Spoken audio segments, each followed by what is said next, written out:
Hi, I'm John Baird, and I'm very happy to be here and about ready to have a very productive conversation with Mike Vardy. Hi, I'm Edward Sullivan, and I'm about to have a productive conversation with Mike Vardy. Welcome to A Productive Conversation. It's me, Mike Vardy, and this is an interesting conversation because it literally feels like we are getting together in a coffee shop where John starts with me, John Baird, and then Edward joins in, and then John has to leave because he's got to catch a flight to go see Edward. And then Edward and I wrap up the conversation. So it feels like the conversation I literally had yesterday with a couple of friends at a local pub. The difference is we're doing this virtually, and you get to hear this conversation with the authors of Leading with Heart, 5 conversations that unlock creativity, purpose, and results.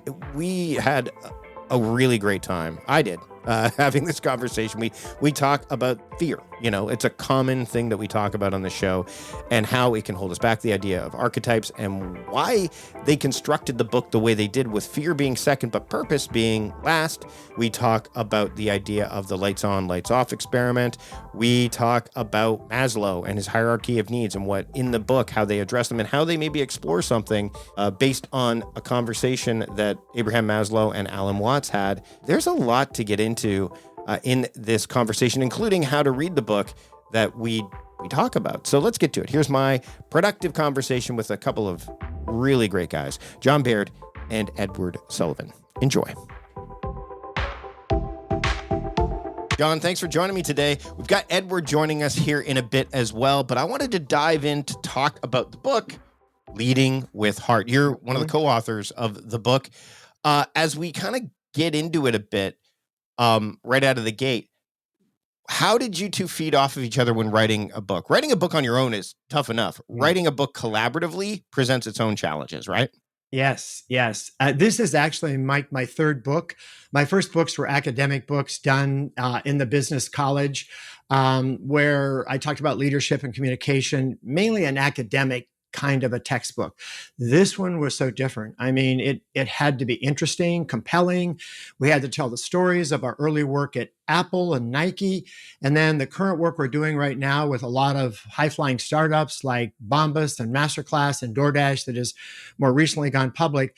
I think Edward and I really gelled, right? We gel around our framework. We think about leadership in the same way, but we also write differently. I'm more of an academic in the way I write, right? I like the frameworks and sort of bring that in. And sometimes that gets in the way of making it interesting. Edward's a really good writer around telling stories. So when I think about, my motivation and my growth, and I think about my desires are great around learning and curiosity. So Edward really helped me write more compelling stories. He critiqued my stories. This is not interesting enough. You got to make this more, add a little more drama to this. Can you do that and still make the story accurate? So I loved working with him. It was 2 years in the works, and we can talk more about that. I want to talk about how the journey begins, because right in the introduction, you say the journey for this book starts with a question, and there's questions that come up. It's like, the premise, the framework of the book, speaking of frameworks, but what separates truly transformational leaders from the rest? So what separates truly transformational leaders from the rest?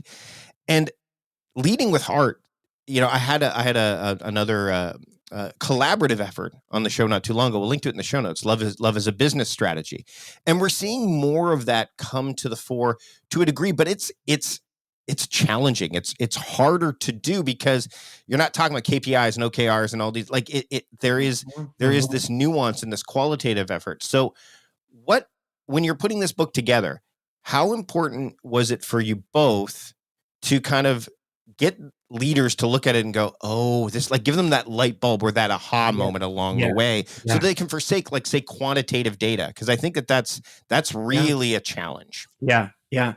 I think it's really the essence of what Leading with Heart is really all about. I mean, Leading with Heart leaders get results.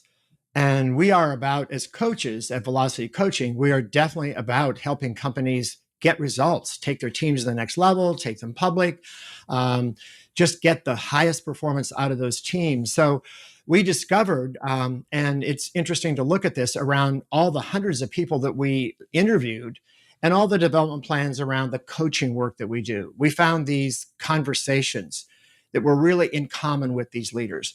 And it's difficult. I mean, it's a world that doesn't connect very well with each other. So having difficult conversations is really a business strategy for a lot of people. You got to have that tough team conversation.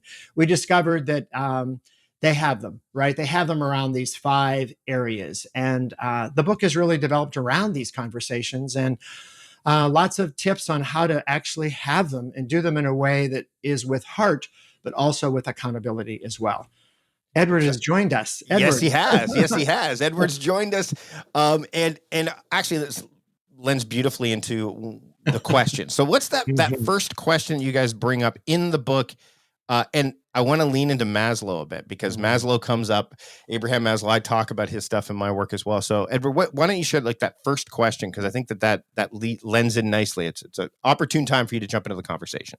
Absolutely. Well, first I'll apologize for arriving late. The first question in the book is, what do you need to be resourceful and to feel creative and do your best work? And apparently I needed to reload Chrome to be able to run Riverside. So it took me about 5 minutes to completely reload Chrome, and here I am. So apologies for being late, Mike. No problem. But we found in our research that, as John indicated, that great leaders know how to have conversations about what their teams really need to do their best work. And a lot of folks tend to focus on what do I need my team to do? I need you to do this. I need you to do that. But they're very rarely asking the question, what do you need to do that work well, right? And, you said we might get into Maslow a little bit here. We do explore in the book that there are 3 different levels of needs that we found useful for leaders to talk about. The first is, we're all familiar with, more of like the Maslow's hierarchy. It's those physical basic needs. A lot of people forget to drink water throughout the day. They forget to have lunch. They're not getting a good night's sleep. If you're not getting your basic physical needs met, you're not going to show up as your best self in the office. We've had some clients come to us and say, the board is saying, this person's just a bear to work with. No one really wants to work with this guy. He's losing people left and right. And we realize, well, how much sleep are you getting? 4 hours of sleep is not enough. And there's like this legend in Silicon Valley that founders should be able to sleep under their desk or do 48-hour sprints. And that doesn't really work, right? So when we come in working with a new client, we'll often ask them, let's do a needs assessment. Are you getting just the baseline physical needs? Because if not, nothing we coach you on is going to have any effect, because you're starved, or you're dehydrated, or you're sleep deprived. The next level of needs that we explore gets a little bit more into the emotional needs, right? What do we need to feel safe? What do we need to feel like we belong? What do we need to feel affirmed? And we don't often think of those as needs, but as human beings, as social beings, we do need to feel a sense of belonging, to feel safe. We do need affirmation.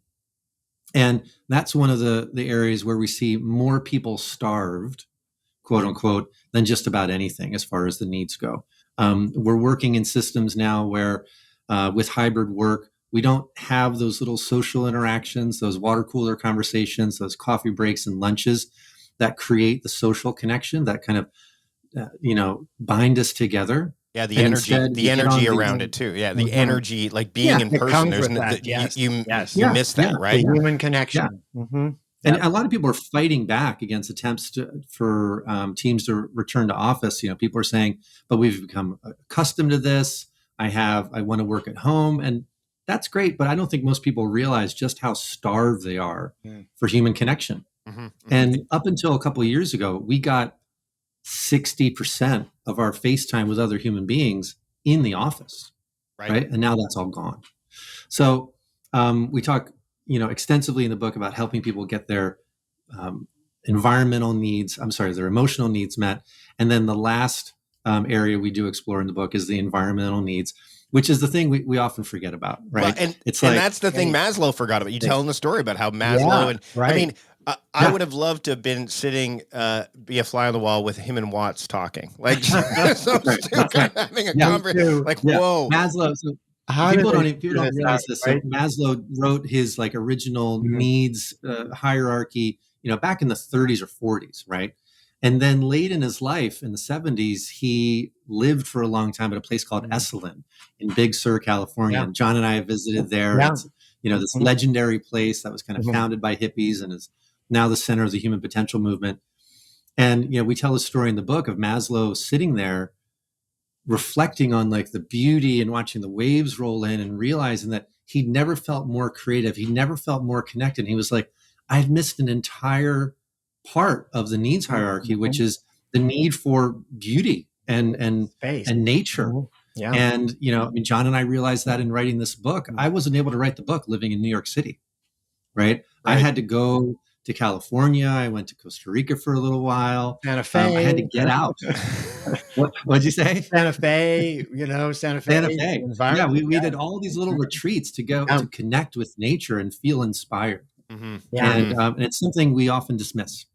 I would add to that, Edward and Mike, around space, thinking about space. And when I think about that, I think I'm still doing work at Apple, and Steve Jobs never got to see the classic spaceship, but he was the master designer and architect of the spaceship.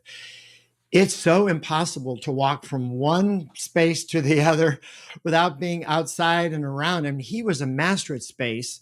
He also, and Edward and I have talked about this, he was a master at just shaking it up when things were not working, change the space. He would take people off and go to a different room. And we encourage this, don't we, Edward, with our clients around just when they're stuck, walk, bring people with you, have a conversation, but get out of the walls. Because when you do that, oftentimes disruption happens and new ideas come forth. And he was a genius at the use of space.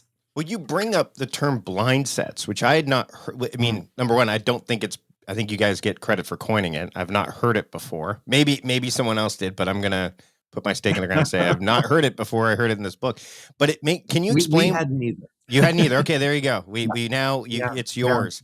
That brings up a good point, John, the idea of Jobs noticing, hey, we got to mix things up. We've got to do that kind of what are some of, when you go into a company, because blind sets come up throughout the book. It comes up, several times.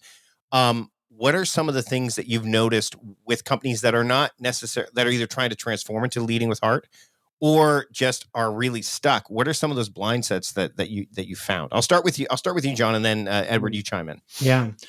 Well, there's so many of them. Many of them, I think, are around just how people see themselves, right? They're blind to the fact that when they're in the room, they're controlling a lot of the conversation. And as a result, no one is speaking. So they're blind to the fact that by their very behavior and the way in which they respond to people's ideas is limiting the conversation in a flow. And I would say that one of the things we work the most on is trying to get teams and organizations to be transparent, to build a lot of trust.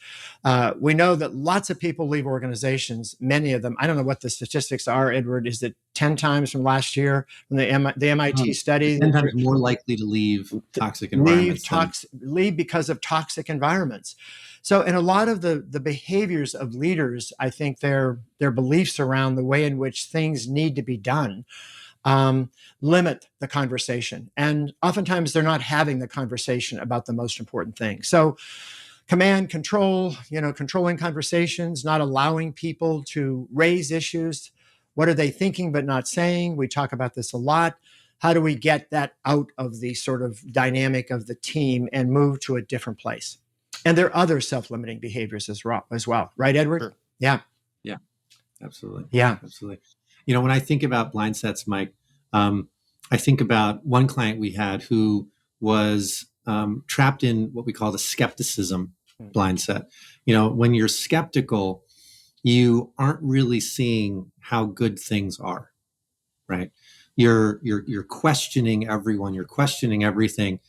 And it's helpful for a leader to be optimizing and nitpicking and kind of getting in there and can we be doing better? Can we be doing better? But when you're completely blind to the fact that there's actually a lot of good in this system, you're not giving people the feedback they need to feel excited and motivated, right?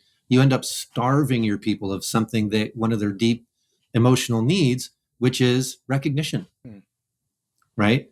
So we end up working with a number of these leaders who are just going around nitpicking. They're perfectionistic. They're deeply skeptical of anyone else's ideas. So it leads to having this whole executive team of disempowered, deflated people. Right. And we need to really turn the tide on that and say, for every one thing you're going to be skeptical about, let's find 4 things to celebrate, 5 things to celebrate. And let's talk about those, right? Yeah, right. Exactly. Yeah. John likes to say, let's catch people doing something good for once. Catch them doing it right, which is an interesting concept. We do, Mike, the Hogan. I don't know whether you know the Hogan, but the Hogan is a 60-year-old instrument that looks at sort of how people are wired. And it looks at their needs, their challenges.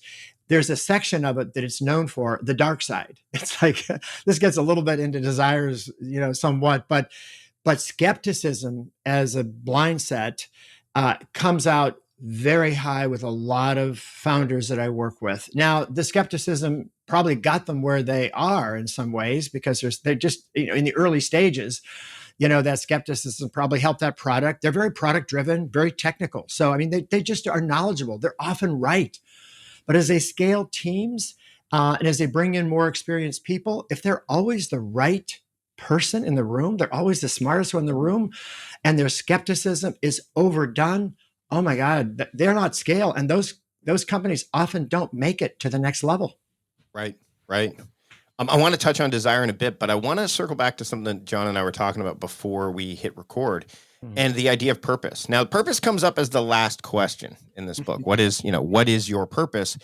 But often people start with that. They're like, well, what's the purpose? And then they go the other direction. So I want to kind of get into the reasons why it appears last. Like why, and we touched on this, John, the idea of like when people are talking about productivity, they tend to focus on their daily actions. And then they're like, oh, wait, how did I get here? Like, wait a minute, these actions didn't lead me to what I wanted to do. Yeah. But it's so much more challenging for them to go, okay, here's what I want. Now let me focus, maybe not only take the actions, but focus on the actions that are going to get me there. And that's a harder road to travel because you have to pause, you have to think, you have to start doing things that aren't as, quote, productive as most people would think, because people often confuse activity with productivity, right? So in this case, I'm curious, and I'll start with you, Edward, like why did you, when you were structuring, to say, okay, purpose matters, but we want to make sure that we want to make sure people kind of look at this in the grand scope of things, as opposed to, okay, let's do purpose. And then, these other things, they'll help you too. So I'm curious. Right. It's funny. We had a very specific conversation about this. I think we were down at John's place in Santa Cruz. Oh my God. We were taking a walk on the beach, John, weren't we?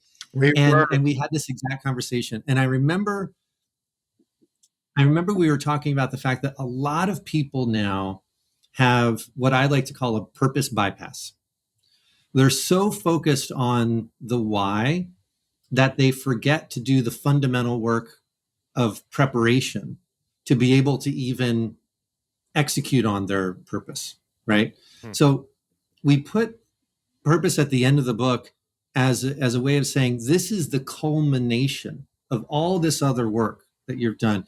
You need to get really clear on what you need and get your needs met. You need to have clearing conversations around your fears, right? You need to have a good relationship with your desires and not get derailed by them.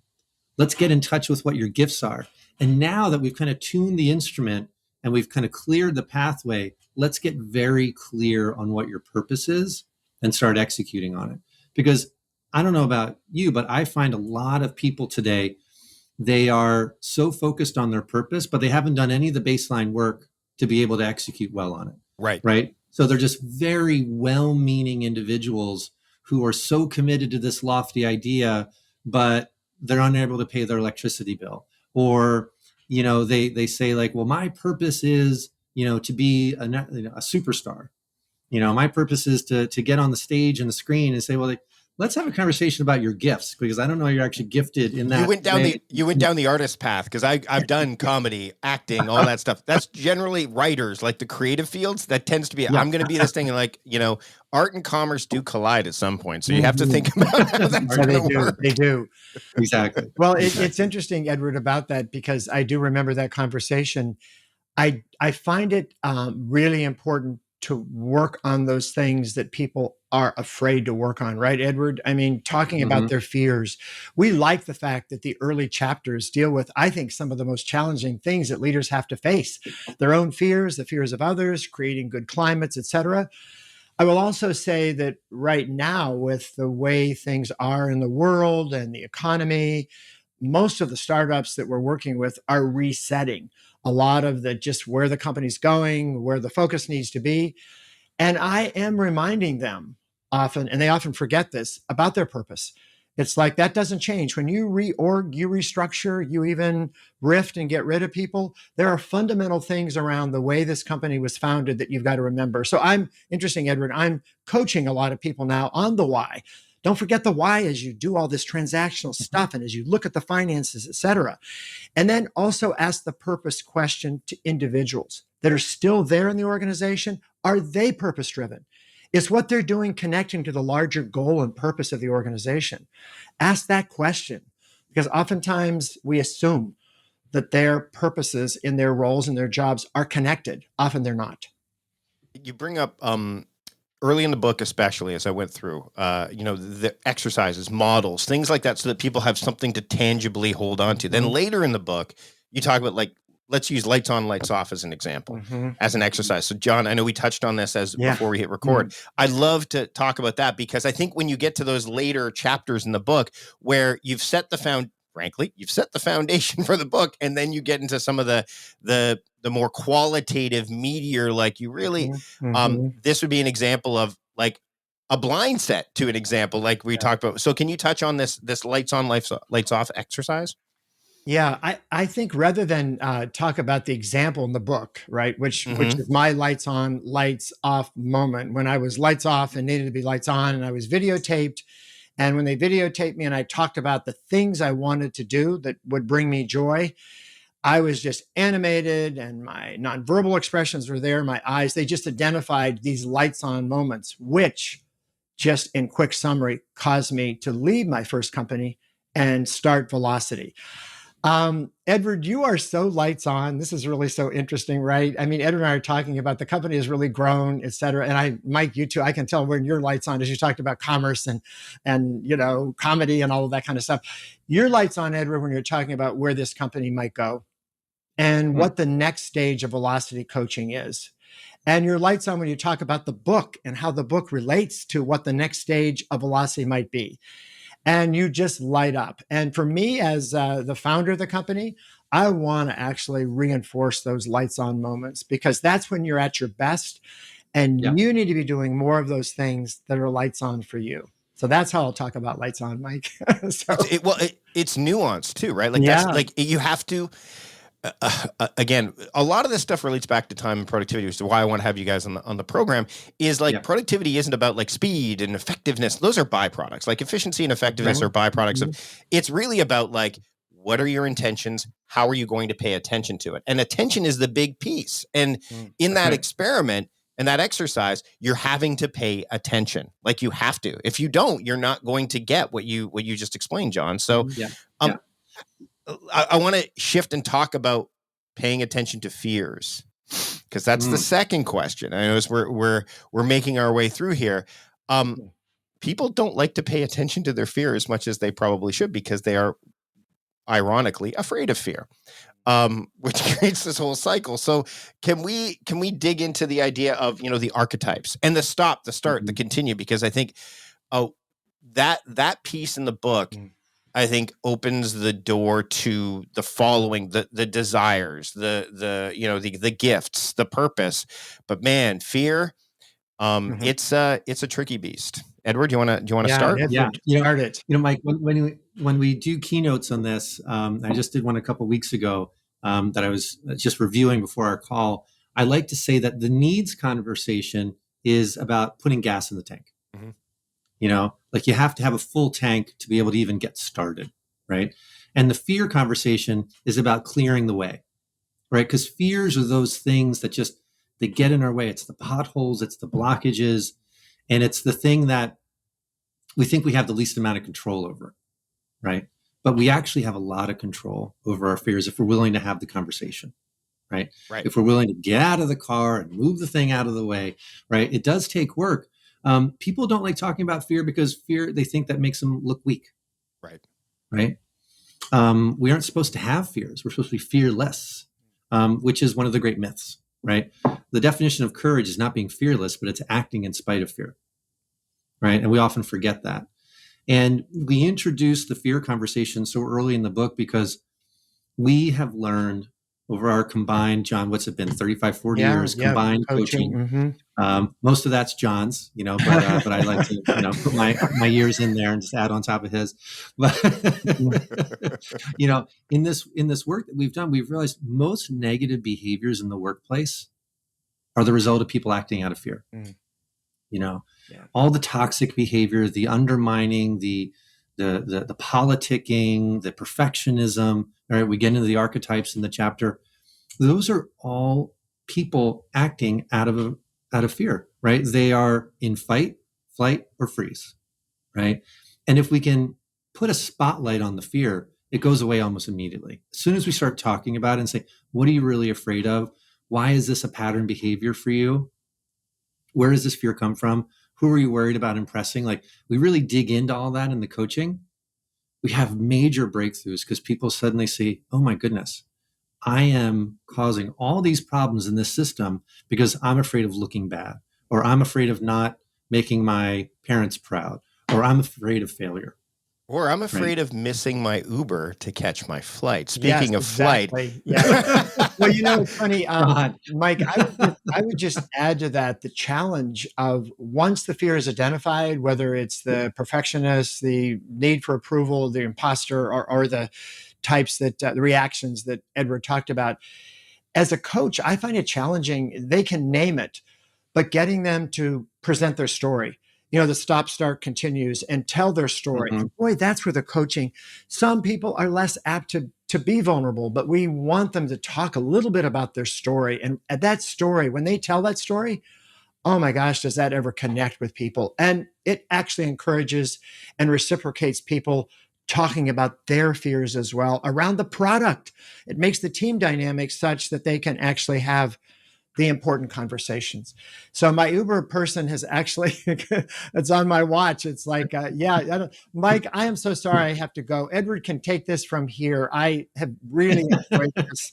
I hope you got enough here that was helpful. Yeah. Oh, absolutely. Absolutely. We'll continue the conversation with Edward. We'll just take a quick commercial break. And then when we come back, we'll finish things off with Edward. But John, thanks for being part of the conversation. Thanks for the conversation, Mike. Best of luck to you. And Edward, I'll see you in a couple hours. Okay. Thanks again. All right, we're back, and I want to, we knew that John had to make his flight. If he did, that was his desire. See what I did there? That's pretty good. Now, I've had Luke Burgess on the show before. He talks about the power of mimetic desire and wanting. If you've not, in the show notes, we'll link to that because this is a guy who knows a lot about, want and desire. And the third question that comes up is, this is the compelling piece. It's not what desires drive you that's compelling. And this, I think, leads back to the fear part, but what might derail you? Yeah. I want to get into that concept of understanding what the power of desire and how it can both feed you, but also freak you out and even derail you. Yeah. I mean, desire it's an interesting topic because, again, if talking about needs is putting gas in the tank, talking about fears is clearing the road, talking about desires is how hard are we hitting the gas pedal, right? Mm-hmm. And anyone who's driven a sports car knows if you hit that gas a little too hard in a turn, you can drive off the road, right? So the metaphor is really powerful for us because people, they really get motivated when we're tapping into their core desires, right? It creates action, right? Mm-hmm. But it can also create a lot of unhelpful behavior. We start that chapter out with the conversation about a very famous cyclist who became the world's most infamous cheater of all time. Right. Yep. And the desire to win, driving us outside of our values, right? Or the desire to learn. Even, how could there be a dark side to wanting to learn? Well, we can get into navel gazing and we can never even take action because we're just stuck in research mode for months or years on a project, right? Right. So we in this chapter, we're really encouraging people to have clear eyes when they're thinking about what do they really want, what motivates them, but also realizing what's the tipping point where this is no longer healthy. We're not gonna get a chance to talk about the gifts component but I think that there's some real value there that people need to get into because it leads right into the purpose part. But what I do want to bring up before we wrap up are a couple things. Number one, the Leading with Heart challenge, which closes the book, and we'll wrap up with that. But I want to make sure that I drive home the point what you talk about in the introduction is how to read the book, and I think this is very, very important because there have been many authors that have interviewed, either collaborative authors or those who work one-on-one, that say, well, you could read the book this way or this way or this way. Oh, it's a reference guide. You can pick it up when you need it, da-da-da-da-da. And none of those are wrong. This was, I think, and I'm trying to think back as to whether or not this is, unique, but much like blind sets, where I'd never really seen or heard that term before, the way you and John said, this is how you should read this book, I think is not only unique in addressing it, but also incredibly important that it's done that way. So you go ahead, because people are going to buy the book, Leading with Heart, and then this is how you need to read this book. Go ahead, Edward. Yeah. I mean, we talk about it with our colleagues and readers that, when you pick up this book, it's not a quick reference guide. It's not a flip through, pull out the core message and purpose and put it back down. It's actually a book to read slowly, to read methodically, and to read almost as like an exercise, because there's a lot of powerful questions in the book. We get people thinking, and then we ultimately get people talking. So a lot of teams who are reading this book, everyone reads through it once for themselves and then reads through it again as a team. Right. It's the kind of book that the questions will open up conversations for you. So you almost want to read through, get to some of the questions, put the book down, consider these questions deeply, do the work yourself, do the work with your team, and then come back to the book. Some of my friends have said, oh, I burned through your book in a weekend. It was really amazing. But it got me thinking all this stuff. And now I've got to go back and I'm putting notes in the sideline. And I have a whole, journal filled with answers to the questions. There's narratives, there's, interesting stories to learn from, but there's also a lot of challenging questions. We think about this as a coaching session, right? We invite people to feel coached by us through the power of the questions. I think it's interesting too that while we talked about larger organizations like Apple and DoorDash and things like that, as I was going through the book, which leads nicely to the Leading with Heart challenge, the leading could be yourself. It could be like, if you are a solopreneur, it could be, like you are the leader, but you're also the employee. How do you have that relationship? And it almost, I'm not going to say it takes you to separate both individuals, but it's important. Even if you're running a small or solo operation, there's a lot of valuable stuff in here, including the challenge. So can you talk about the challenge before we wrap up? Yeah. We close the book with a real simple challenge for everyone who's read it. And that is, we encourage people to be the brave one, to be the one with courage who starts these conversations, right?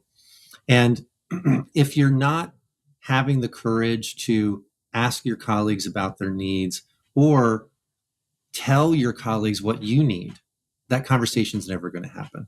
If you're not the courageous one who says, I'm not feeling very safe right now, or I've got some fears I want to talk about, right? If you're the leader who can say, hey, guess what, guys, this is a scary time and it's normal for us to feel some fear. And let's talk about that. Let's work through the fear.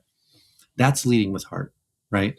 As opposed to waiting for someone else to start that conversation. So the challenge, in essence, really is having the courage to start these conversations for yourself and with others.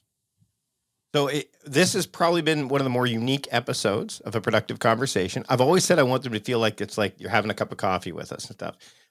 We haven't had an episode where one person's like, I got to go catch my flight. So there you go. This is the first time. No, Don't apologize. That's exactly like I want people to feel immersed as if they're like, okay, because that happens all the time in conversations, right? But what I want you to share with everybody before they leave is where they can pick up the book and where they can keep up with your work and the work that John is doing as well. Yeah, absolutely. So you can read more about the book at leadingwithheartbook.com. It's also available at Barnes & Noble and Amazon and, wherever books are sold. And if there's any curiosity about our coaching work, you can find us at velocitycoaching.com. Edward, I want to thank you and John for having a productive conversation with me today. Thank you so much, Mike. It's been great.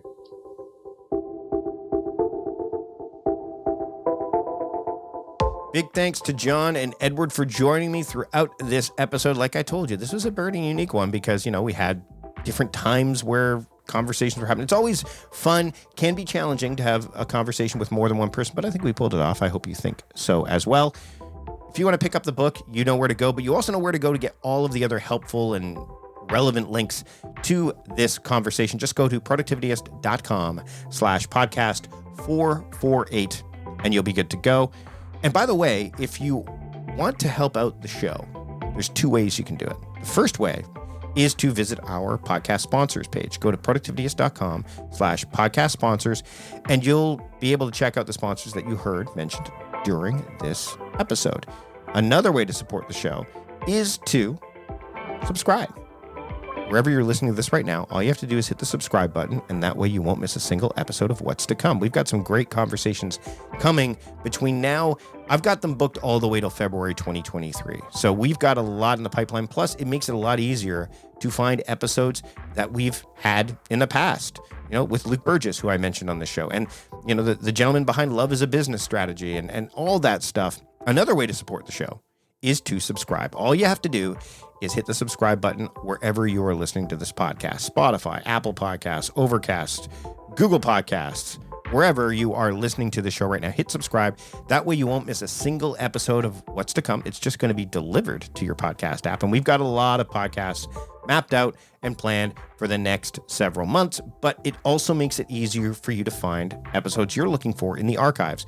Interviews with Chris Bailey, Laura Vanderkam, Gretchen Rubin, Luke Burgess, who I mentioned during our conversation today, and so many more. So again, subscribe to the podcast. It's easy, it's simple, and you will get plenty of productive conversations to listen to that already have happened, as well as many more to come. That's it for this episode. Until next time, I'm Mike Vardy, the host of A Productive Conversation with Mike Vardy, reminding you to stop doing productive and start being productive. I'll see you later.